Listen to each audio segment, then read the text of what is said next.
Welcome, and settle in. You are about to drift into a time long past, where cobblestone streets echoed with quiet footsteps, and life was shadowed by an invisible threat. Tonight, we journey into the quiet despair and daily rhythm of a world, gripped by the Black Death. As the gentle sound of a fireplace crackles in the background, close your eyes and imagine walking through a village where the air feels heavy and each day carries a stillness too deep for comfort. Through this slow and calming journey, you will uncover how the plague shaped lives, from the humblest peasant to the halls of power, and how humanity responded when the world seemed to lose its balance. Before we begin, let me know in the comments where you are watching from and what time it is where you are. This helps grow the Sleepy History family, and I would love to know where our story is being heard tonight. Let us begin now, gently. Imagine yourself in a European town in the early 1300s. It is a world of narrow lanes and timbered houses, markets bustling with voices, and the slow rhythm of life dictated by sun, soil, and church bells. People rise with the dawn to tend to livestock, bake bread in open hearths, and walk muddy roads to trade wool, grain, or fish. Time is measured not in hours, but by the toll of bells and the shifting seasons. Most villagers have never traveled beyond their fields or their parish. Their days are predictable, though hard. A peasant might spend morning hours tending wheat or barley, the midday sharpening tools or mending a fence, and evenings near the hearth with family, praying softly as firelight dances on cracked walls. Warmth is scarce, food is plain, but life continues, steady and shared. In the cities, the pace is different. Merchants from Genoa or Bruges haggle in crowded squares. Bakers knead heavy dough as chimney smoke rises into gray skies. Monks copy texts in dim scriptoria, candlelight flickering against cold stone. Guilds regulate trades, and apprentices sweep workshops or carry wood for the fire. Clothes are simple: coarse wool for the poor, dyed tunics for those better off. Leather shoes are hand-stitched, and most go barefoot in summer. Meals are gruel, bread, cheese, and on occasion, a salted fish or stew. Laughter is not absent. There are feasts on holy days, games in the fields, and songs sung around the fire. But beneath this normalcy lies a fragile world. Sanitation is poor. Refuse collects in gutters. Water is often drawn from the same source as waste. Few understand disease, though folk remedies abound. Herbs strung over doorways, charms worn for protection, prayers whispered in times of sickness. The church is the center of daily life. It provides spiritual guidance, comfort, and stability. Priests offer sermons on sin and salvation. Pilgrims journey to shrines. But the fear of hellfire is very real, and misfortune is often blamed on divine anger. And so the world waits, unknowingly, on the edge of change. Because soon, across the sea, aboard ships from the east, something unseen and unstoppable will arrive. Not a war, not a famine, but something quieter. Something that begins with a cough, a fever, a swelling, a plague. It will change everything. It will touch every life, and nothing, not even the faith of the devout or the coin of the wealthy, will offer escape. But before we walk those darkened streets, let us pause. Let the fire warm the silence and breathe deeply. In the next part, you will walk into the moment the Black Death arrived and the world began to unravel. The year is 1347. Far from the quiet villages of England or the market streets of France. Something stirs in the east, something small, silent, and devastating.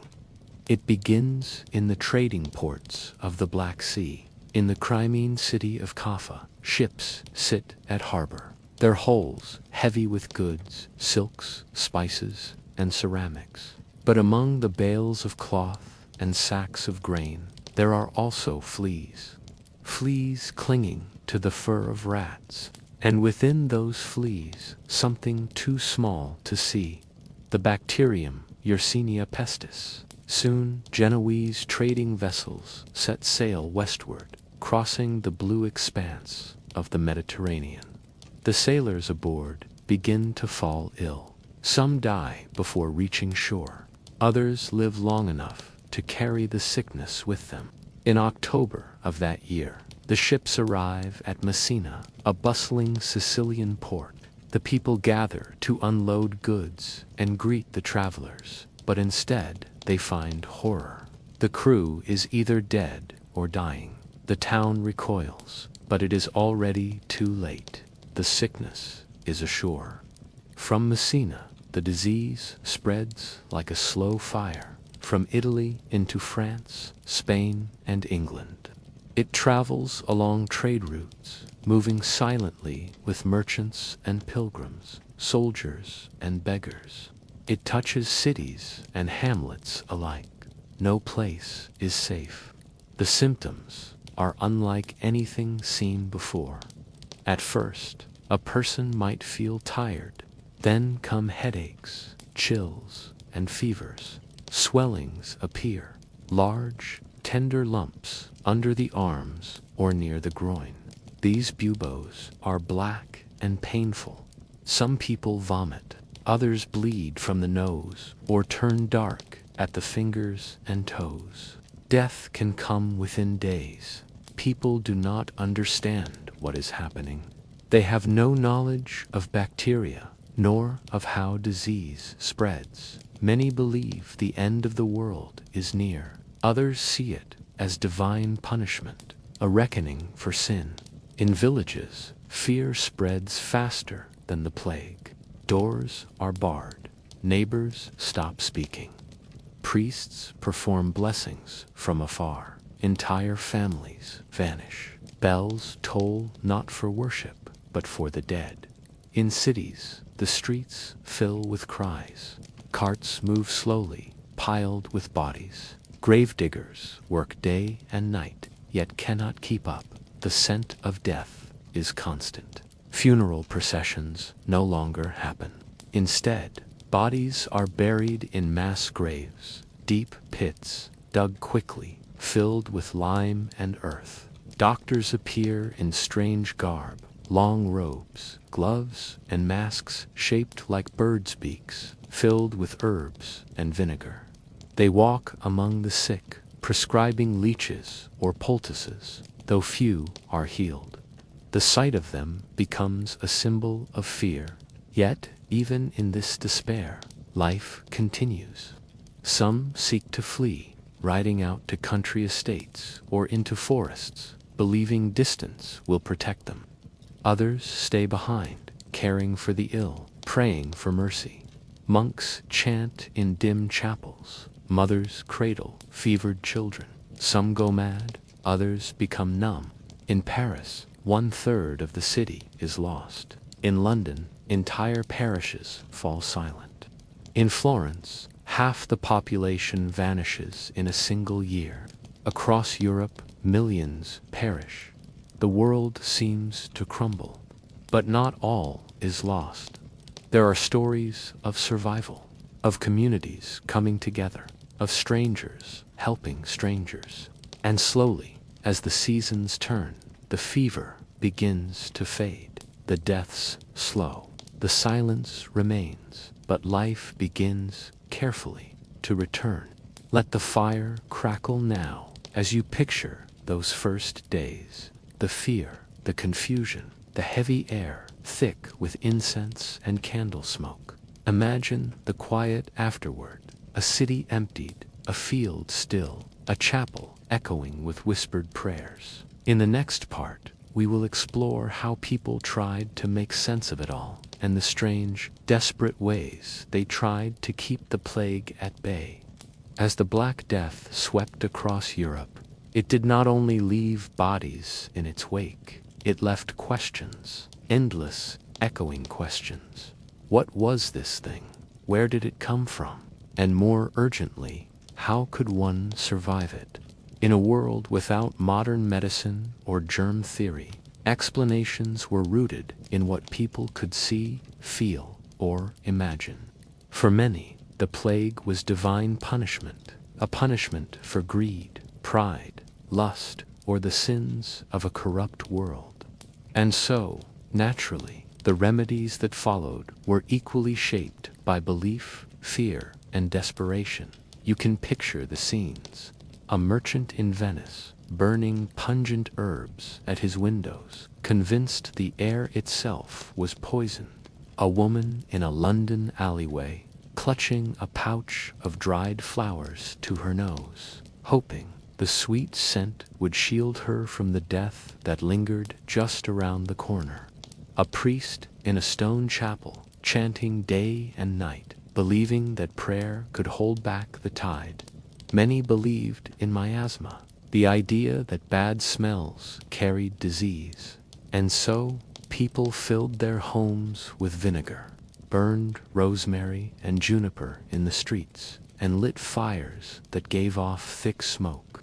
They hoped to cleanse the air, to push back the invisible threat. Doctors, those who dared to approach the sick, adopted strange costumes, most famously the beaked masks, now iconic in paintings and nightmares. The long nose of the mask was filled with aromatic herbs, lavender, camphor, mint, cloves. The air passed through this herbal filter before being breathed in. Gloves, cloaks, and boots covered every inch of skin. They looked more like birds or specters than healers. The treatments were worse than useless, and sometimes harmful. Bloodletting was common. So were poultices made from onions, butter, or even dung.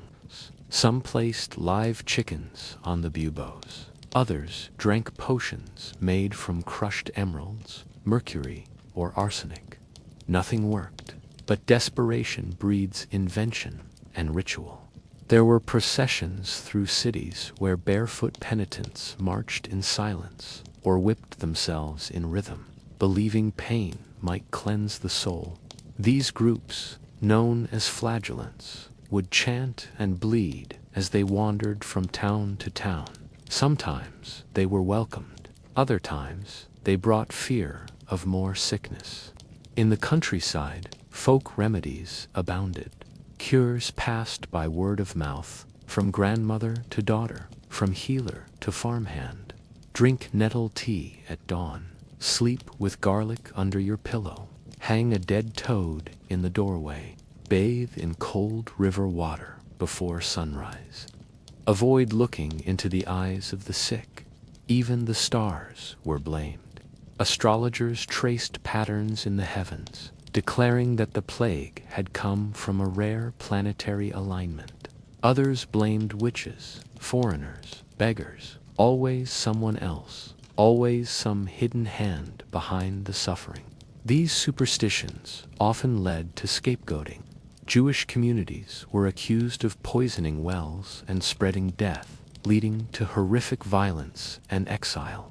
Fear twisted minds, panic replaced reason, and those already isolated or misunderstood were made to pay a terrible price. But still, there was humanity. In the midst of chaos, there were also those who stayed behind to care for their neighbors. Monks who nursed the sick, midwives who risked their lives, fathers who buried their children, children who stayed by their mothers' bedsides, refusing to run. Imagine a quiet village after a long night, the air heavy with the scent of burned herbs and candle wax. A few homes have their doors marked with red crosses, others stand empty. A young man walks the muddy lane, placing bread at a doorstep. He knocks once, then disappears into the mist. These were the ways people fought back, not just with herbs or fire, but with resilience, with care, and with rituals that, though powerless against the plague, gave comfort in the dark. In the next segment, we will explore the toll the Black Death took on daily life, not just the lives it ended, but the rhythm of existence it shattered. Imagine, if you will, the gentle clatter of a market square at dawn, the sound of chickens, the calls of vendors, the distant tolling of a church bell. Now imagine that same square weeks later, abandoned, silent. A single cart creaks across the cobbles, drawn by a gaunt horse and driven by a hooded figure with gloved hands. Behind him, rows of doors marked in ash or red paint. No voices, no laughter, only stillness. The Black Death did not simply take lives, it unstitched the entire fabric of daily life. Before the plague, the medieval world moved with rhythm. Days were guided by the light, by the bells, by the seasons. There was a time for sowing and a time for harvest, a time for feasting and for fasting, a time for labor and for prayer. The world had shape, structure, repetition. But when the plague came, it severed the threads of this rhythm one by one. Farms were abandoned, fields went untilled. In some regions, entire villages vanished, their cottages left to sink into the earth, swallowed by wild grass. The rhythm of agriculture halted. Grain rotted in barns. Livestock wandered through empty lanes. In some places, the forests began to reclaim what had once been cleared by generations of labor. In towns, the guild halls grew quiet. Blacksmiths, cobblers, weavers, many were dead or fled. Apprenticeships ended abruptly. Tools sat rusting on benches. The hiss of the forge, the spin of the loom, the snap of tanned leather, all fell silent. Churches, once filled with faithful voices and incense smoke, saw their pews empty. In some places, so many priests had died that Mass could not be held. Bells tolled, not for ceremony, but for death. Graveyards swelled, and when space ran out, mass graves were dug, hastily, quietly, under gray skies. Marriage rates fell, so did births. Young lovers postponed weddings. Midwives refused to attend the expectant. In many homes, only the elderly remained, watching the world shrink hour by hour. Children were orphaned. In some towns, groups of children roamed the streets, calling out for food or shelter. They were taken in by monks, or by kind strangers, or sometimes by no one at all. Imagine a family's dinner table, once noisy, with stories and clinking cups, now empty. The bread left untouched, the stew gone cold. A single wooden cup left at the head of the table in memory of the father who would not return. The sense of time began to stretch.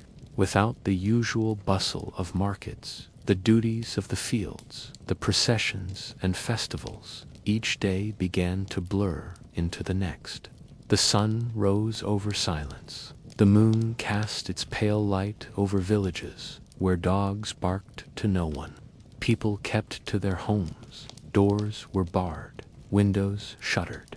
Those who did venture out wore herbs at their collars, crossed themselves often, and hurried through the streets with their heads down. Many avoided speaking at all, as if words themselves might spread illness. The silence became a language of its own. But even within this slow collapse, some semblance of routine endured. People still lit their candles at dusk. They still prayed, still clutched charms or rosaries. Some even continued to record the days, scribbling notes into the margins of prayer books. My brother fell ill this morning. The village healer has not returned. The birds are still singing. And slowly, in some places, life attempted to continue. A boy feeding the chickens his mother once tended. A carpenter finishing a table for a client who would never sit at it. A baker kneading dough because the act itself brought comfort. These small acts of labor, of ritual, of resistance kept the world turning, if only slightly. In the next segment, we will step beyond the homes and into the halls of power to see how the plague reached kings and queens, popes and emperors, and how even the highest towers of the world could not escape the quiet knock of death. High upon the hilltops, far from the dirt roads of peasants and the cluttered lanes of the townsfolk, stood the grand halls of nobility. Stone walls, polished floors, towering tapestries, the symbols of power and permanence. But no wall, however thick, could keep the plague at bay.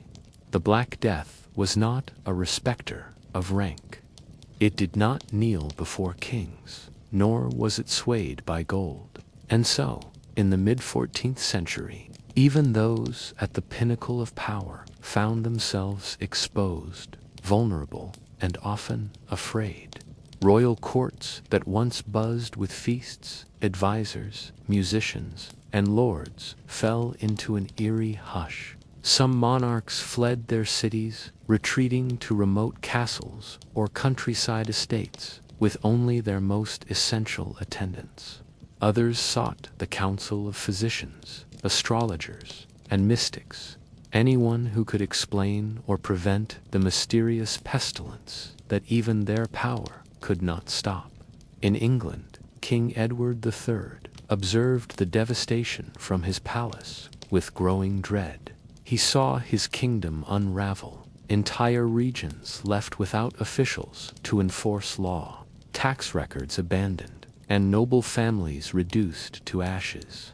One of his own daughters, Princess Joan, set out to marry a Castilian prince, but she never arrived. The plague struck her entourage in Bordeaux. She died young, far from home, and the royal betrothal became a tale of mourning. Elsewhere, in France, King Philip VI witnessed the disease tearing through his army and his court. The opulence of Versailles and the intricate court rituals meant little in the face of mass burials and shuttered churches. Nobles who once debated matters of land and honor now whispered of survival. The papacy, too, was shaken. At the time, Pope Clement VI resided in Avignon, a city soon choked with the scent of smoke and death. Bodies piled along the Rhine River. So many were dying that the Pope had to consecrate the entire river so the dead cast into its waters might still receive holy blessing. He shut himself inside the papal palace, surrounded by torches burning day and night, in the hope that the flames would purify the air. His personal physicians concocted potions and fumigations, but the fear within the Vatican walls was thick, and even cardinals were not spared. In these castles and cathedrals, once believed to be fortresses against the chaos of the world, a new and humbling truth emerged, that no crown could shield the head beneath it, and no title could bribe fate. Imagine a queen draped in silks, her brow bejeweled, sitting silently by a window as her ladies in waiting vanish one by one. Imagine the halls of a palace where laughter once echoed, now hushed with only the soft steps of a physician or a servant, placing another tray of untouched food outside a door. Fear turned noble courts into ghost towns. In some places, entire lineages were extinguished. Succession laws were rewritten overnight. Heirs too young to speak were crowned while their guardians perished. The weight of governance shifted uneasily, between trembling hands. And yet, even among the ruling class, life did not stop completely. Royal scribes continued to write, if only by candlelight. Messengers still rode between towns, bringing word of loss or glimpses of recovery. Monarchs issued edicts, some to comfort, others to control. Some rulers ordered prayers, fasts, or processions. Others, driven by desperation, blamed outsiders, declared scapegoats, and deepened the suffering of the already afraid. But the lesson of the plague was clear. It came not only for the lowly, nor only for the wicked. It came for all, with no schedule, no preference, and no warning. Even the most gilded chambers could become tombs. And so, the kings who had once worn heavy crowns now weighed something heavier still: the knowledge that death, in its quiet inevitability, was the greatest equalizer. In our next segment, we will descend into the quieter corners of faith and superstition, to explore how the people of the time tried to make sense of the plague. Through rituals, relics, and desperate prayers, they searched for meaning in a world unraveling. As the bells tolled without end and smoke rose from every direction, the people of medieval Europe looked not only to kings and physicians, but to heaven, or at least to what they believed might lie beyond it. When no earthly answer sufficed, they turned to faith. Churches, once filled with hymns, became shelters for the grieving. The altars, where priests once offered blessings for harvests and marriages, now echoed with prayers for mercy. But even the most devout were unsettled, for the plague did not seem to distinguish the pious from the wicked. Good men and women died just as quickly as sinners. Children, who had never uttered a cruel word, perished, while thieves and corrupt officials lived. This, more than anything, shook the medieval soul. In monasteries, monks continued their chants, even as their numbers dwindled day by day. Candles flickered beside the bones of saints, thought to protect the faithful from harm. Some believed that relics, the finger of a martyr, the hair of a saint, could ward off the pestilence. Others clutched prayer beads until their hands blistered, hoping that repetition alone might form a spiritual shield. But faith, when tested so harshly, often bends into strange shapes. And so, in darkened corners of the continent, other beliefs crept in. Whispers passed from one village to the next. Was the plague a punishment, a test, a sign of the end times? Flagellant movements grew, groups of men, draped in robes, who marched from town to town, whipping themselves in the streets, believing that self-inflicted pain would cleanse humanity of its sins. In towns across Germany, France, and the Low Countries, these flagellants sang hymns and chanted psalms, drawing crowds as they wept and bled beneath the open sky. But fear is a dangerous fire. It spreads quickly, consuming not only those who burn with questions, but also those who become the answers. Accusations began to rise. Some claimed the Jews had poisoned wells or cursed the land. Entire communities were blamed, rounded up, and slaughtered, not because of evidence, but because of desperation and ignorance. In a time when even the church could not explain the suffering, people sought someone, anyone, to hold responsible.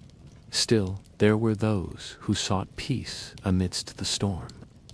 In tiny chapels and ruined abbeys, solitary figures knelt in silent vigil, not asking for miracles, but simply for understanding. They did not shout to the heavens, they whispered, and when their prayers were not answered, they did not abandon their faith. They carried it quietly, like a candle in a wind. Imagine an old woman, her hands calloused from years of weaving, lighting a taper for each of her lost grandchildren. Imagine a friar writing feverishly in a cold stone chamber, recording not statistics, but confessions and final words. Imagine a farmer standing in a frostbitten field, staring at the sky, not in anger, but in stillness, waiting for something he cannot name. These moments, quiet, private, deeply human, formed the soul of the age. The Black Death did not destroy faith, it changed it, made it more desperate, more complicated, more entwined with fear. And yet, for many, it remained the last refuge. As we move to the next segment, we leave behind churches and cathedrals to visit places far removed, remote villages and forgotten hamlets. There, without doctors, kings, or scriptures, people faced the plague in ways shaped by folktales, superstition, and the wisdom of ancestors. Far from the city gates and the towering spires of cathedrals, nestled between thick forests and narrow streams, were the rural villages, quiet places that had changed little in centuries. In these remote hamlets, the rhythm of life moved more slowly, tethered to the land and the seasons. When the plague arrived here, it did so not with the clamor of bells or the chaos of crowded streets, but with a stillness, an eerie, creeping quiet that seemed to swallow sound itself. There were no university-trained physicians in these places, no clerics to offer mass, no town criers to announce the latest decrees. Instead, there were village elders, midwives, herbalists, people whose knowledge was passed down not through books, but through stories, observation, and the feel of bark between their fingers. Imagine an elderly woman crouched beside a fire, grinding dried yarrow root with a stone pestle. Her hut smells of thyme and smoke, and the walls are lined with bunches of drying plants, nettle, elderflower, rosemary, and garlic. These were not magical solutions, but they were what she had. People came to her not for miracles, but for comfort, for something to believe in. Garlic cloves were hung in windows. Doors were painted with white chalk symbols. Children were bathed in vinegar and wrapped in linen soaked in herbs. Ashes were sprinkled across thresholds, and chickens were sometimes kept inside to absorb the sickness. A belief rooted in old superstition. Some wore talismans made from carved wood or animal bones. Others placed bundles of rosemary and juniper beneath their pillows, hoping the scent might shield them from death in the night. In certain places, whole families moved into the woods, setting up makeshift camps in the belief that the fresh air of the forest would keep them safe. They did not fully understand the disease, but they knew the villages were no longer safe. Folk tales were told around fires as both comfort and warning, of spirits that roamed in sickness, of omens in the cries of owls, of figures in black seen before someone fell ill. Some believed the plague was a curse brought by witches, others that it was punishment from the old gods of the earth. A few believed it was simply fate, as natural as snow in winter or blight in summer. There was no standard response. In some villages, fear bred silence. Neighbors closed their shutters, avoided each other's eyes, and left food on doorsteps without a word. In others, people drew closer, tending to each other as best they could, burying their dead with reverence and herbs. And then, sometimes, the plague would pass by completely. A village spared. No one knew why. They whispered of charms that had worked, of holy wells or protective spirits in the trees. A patch of heather blooming in frost might be seen as a sign. a red fox crossing the road at dawn, a warning. These were the languages of the land, spoken not in Latin or scripture, but in the rustle of leaves, the flight of birds, the curve of a river. Time moved differently in these places. Days were not measured in hours, but in the gathering of kindling, the turning of soil, the quiet counting of those still breathing. And when the dead were buried, usually just beyond the edge of the woods, they were given no grand markers, no stone inscriptions, just a bundle of wildflowers, perhaps, or a carved token left on the mound. Life in the countryside continued in this way, fragile, strange, and deeply rooted in traditions older than anyone could name. As we move forward, we leave these quiet places behind and return to the wider world, to the economic ripple effects of the plague. Because while the Black Death took lives, it also reshaped economies, changed labor forever, and left a mark on coins, markets, and kings. When the Black Death finally began to recede, the world it left behind was not the same. The silence that followed the coughing, the bells, and the hurried burials was not just one of grief, it was one of uncertainty. Economies, which had for centuries relied on steady populations and unchanging traditions, suddenly faced a very different reality. Imagine a small village once bustling with laborers.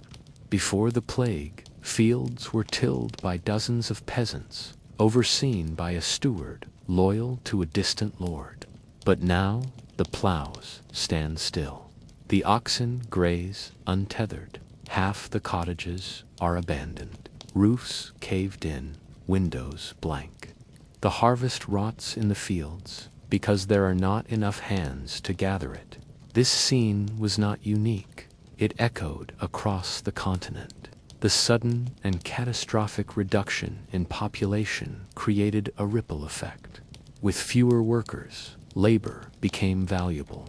Serfs, who once toiled for scraps, now found themselves in demand. Landowners, desperate to have their fields worked and their animals tended, began offering better terms to keep peasants from leaving. Some even paid wages, a radical departure from the rigid obligations of feudalism. It was a quiet revolution. Peasants who had never known choice now had it. A young man could leave his village, walk a few miles to the next estate, and be offered shelter, food, and coin simply for lending his strength. A widow might find herself managing land left to her, with no sons or brothers remaining. The power dynamic had begun to shift, but not all welcomed this change. Kings and nobles issued laws to freeze wages and bind peasants back to the land. In England, the Ordinance of Labourers and later the Statute of Labourers were desperate attempts to control this upheaval. They tried to fix wages at pre-plague levels and punish those who sought better terms. But such laws were difficult to enforce. People moved, bartered, whispered deals under candlelight. The law could not command the dead to return, nor could it stop the living from seizing opportunity. Cities felt the shift too. Trade slowed during the plague, but when it resumed, it did so with a vengeance. Merchants who had survived found less competition. Guilds lost members, and new ones rose in their place. Some cities became richer, strangely so, as wealth consolidated in fewer hands. Property was inherited by surviving children or distant relatives who had never expected to own anything. Inheritance patterns shifted. A cobbler's son might become a landowner. A baker's apprentice might rise to master before his time. Coinage changed hands rapidly. In places, coins were reminted as inflation crept in. With fewer goods and laborers, prices rose. Entire towns saw their markets shrink, while others boomed due to relocation and trade reorganization. There was another side to this economic transformation, the visual one. Ghost towns dotted the countryside. Entire communities vanished, never to be Churches stood open to the wind, bells silent, altars gathering dust. Fields were overrun with weeds, and orchards went untended. Roads, once busy with carts, now saw only the occasional traveler. In these places, the remnants of commerce told quiet stories. Rusting tools left behind in barns, ledgers frozen mid-entry, crates of salt, barrels of dried fish, bolts of cloth, all waiting for hands that never returned. And yet, amidst the ruins, resilience bloomed. New farming techniques were explored, including more pasture-based systems, since sheep required fewer workers. This shift would help spur the wool trade, particularly in regions like England and Flanders. The textile industry grew, and with it came wealth, especially in emerging cities. The social contract had cracked. Lords had to negotiate. The laboring poor, while still burdened, found themselves with leverage. Markets adjusted. Wealth was redistributed, though not always evenly or fairly. The Black Death had not only claimed lives, it had redistributed opportunity. In its devastating wake, the very structure of feudal society began to wobble. But economies are only part of the story. Belief is another.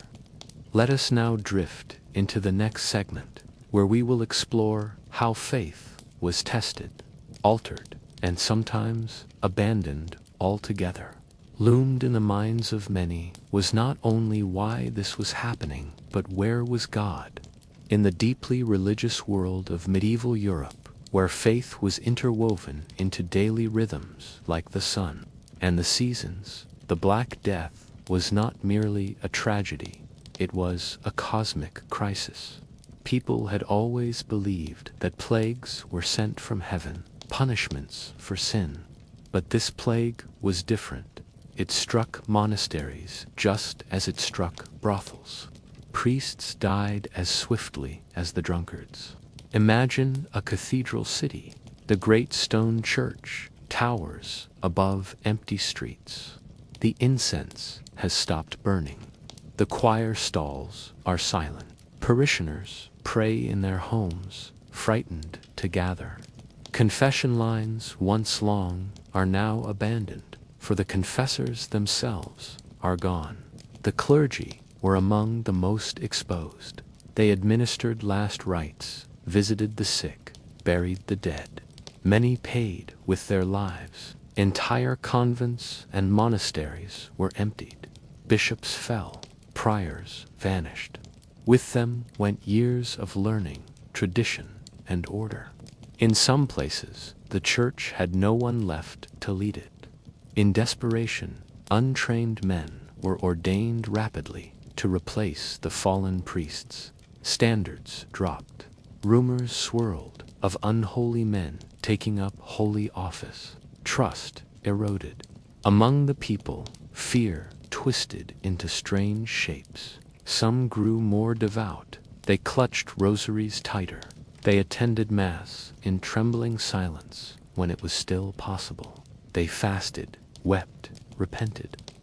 In certain towns, processions of barefoot penitents walked the roads in long columns, chanting and whipping themselves with cords, believing that pain might bring mercy. These were the flagellants, clad in white robes, streaked with blood, faces grim. They moved from town to town like ghostly waves. They sang litanies of sorrow. They preached that the plague was God's wrath for mankind's sins, pride, greed, impurity. Their arrival brought spectacle, fear, and often more instability. Authorities were wary. The Pope condemned them in time, but for a while They filled the spiritual vacuum left by a dying clergy. Other responses were darker still. Accusations spread, targeting the vulnerable. Some blamed outsiders, travelers, merchants, foreigners. Others targeted Jewish communities, falsely accusing them of poisoning wells. Pogroms erupted, fueled by superstition and desperation. Entire communities were destroyed. Fear became fury, but not all spiritual responses were so violent. Some turned inward, seeking solace in personal prayer and contemplation. Devotional texts, such as the Ars Moriendi, the art of dying, were written to guide people through death with dignity and faith. In paintings and frescoes, the cheerful saints and serene Madonnas gave way to skulls, hourglasses, and decaying corpses. The danse macabre, the dance of death, became a common motif. Skeletons leading people of all classes into the grave, hand in bony hand. The message was clear. Death came for all, pope and peasant, merchant and maid. And yet, through the chaos, faith endured. It changed, it bent, it flared in strange shapes, but it did not disappear. The church would reform eventually. New movements would arise. The roots of later transformation, like the Reformation, can be faintly traced back to this moment of collapse and reckoning. It was spiritual fire, one that scorched belief, burned away some illusions, and left behind a landscape forever altered. Let us now pass quietly into our final chapter. We will look at how the Black Death lives on, not in germs and bones, but in the memory of a world that once stood still, and in the stories still told in hushed tones by firelight. The fire crackles softly now. The room is dim, the hour late. Outside, the world continues on. Yet here, we pause, tracing the last echoes of a time when Europe nearly stopped breathing. The Black Death did not end with the final body buried or the last cart rolled through the square. Its consequences were not limited to the 14th century. It casts a long shadow over centuries of art, economy, religion, medicine, and human memory itself. Imagine standing in a quiet European village 2 generations after the plague. The church has been rebuilt, though the graveyard beside it still holds more names from those few terrible years than from any war. The fields are greener now, more expansive. Crops flourish with fewer hands, but the soil seems strangely richer, and the people, they are different. In many places, the old order did not fully return. The rigid hierarchies that had once bound peasants to lords, tenants to land, began to loosen. With so many dead, labor became scarce. The surviving workers could now demand better wages, improved conditions. Some left their villages altogether, seeking opportunity elsewhere. The seeds of social mobility, once unthinkable, had been scattered by the winds of catastrophe. Laws were passed to try and contain this change. England's Statute of Labourers attempted to freeze wages at pre-plague levels. It failed. You cannot turn back the tide when the dam has cracked. Economically, entire regions were reshaped. Cities emptied by death now lured newcomers with promises of work and housing. Some ports rose in prominence as others fell. Guilds restructured. Farmlands were abandoned in favor of sheep pasture. Grain was no longer king in every region. Wool began to rise. The quiet transformations of trade and labor flowed into the veins of Europe's future. Culturally, the plague lingered in the collective psyche. Stories passed from parent to child. Of the year the skies turned silent. of the priests who vanished, of the strange men in masks who lit fires in the streets. Nursery rhymes echoed its rhythm. Art bore its mark, not just in the macabre, but in a renewed awareness of time, of mortality, of urgency. You may have heard the phrase, memento mori, remember, you must die. This was not a dark sentiment in the late medieval world. It was a guidepost, a call to live meaningfully, to prepare, to reflect. The architecture of the world changed subtly. Hospitals, once rare, began to emerge as community fixtures. The idea of public health, though primitive, began to root. Quarantine, first used in the Venetian ports, would become a tool for future crises.